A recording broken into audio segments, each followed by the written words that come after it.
শহীদ আবু সাঈদ নামটি তো আপনারা সকলেই জানেন, যিনি কোটা আন্দোলনের প্রথম শহীদ হয়েছেন। সেই হৃদয় বিতরক ভিডিওটা নিশ্চয়ই আপনারাও দেখেছেন, যেখানে আবু সাঈদ সাহসের সঙ্গে বুক কুঁচিয়ে দেয় এবং পুলিশ তার বুকে নির্মমভাবে গুলি চালায়। আবু সাঈদ ভয় না পেয়ে, ব্যথা না অনুভব করে আবারও বুক কুঁচিয়ে দেয়। পুলিশ আবারও গুলি করে। পরপর 4টা গুলিতে ঝাঁঝরা হয়ে যায় তার বুক। যে ভিডিওটা দেখলে না চাইতেই চোখের কোণায় পানি জমা হয়, কেঁপে ওঠে হৃদয়। আজকে আমরা জানাবো সেই আবু সাঈদ ভাইয়ের জীবনের গল্প।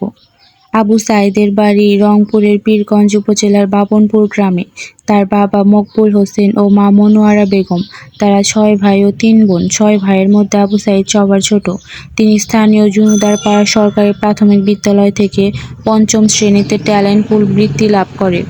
পরে ওই এলাকার খালাসপল্লী বিমুখ উচ্চ বিদ্যালয় থেকে গোল্ডেন জিপিএ 5 পেয়ে মাধ্যমিক পাশ করে।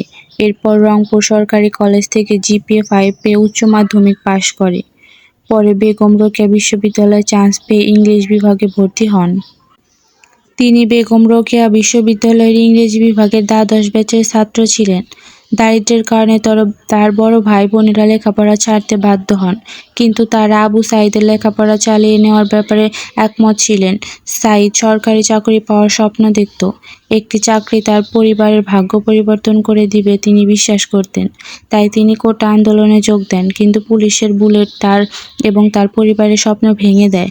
বিক্ষোভকারী ও আন্দোলনকারীদের সংঘর্ষের পর তার সহকারীরা গুলিবদ্ধ লাশ রংপুর মেডিকেলে নিয়ে যান।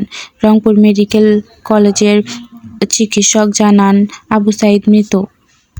তবে আবু সাঈদ ভাইয়ের শারীরিক মৃত্যু ঘটলেও তিনি আমাদের অন্তরে বেঁচে থাকবেন আজীবন। মন থেকে অনেক অনেক শ্রদ্ধা জানাই আবু সাঈদ ভাইকে।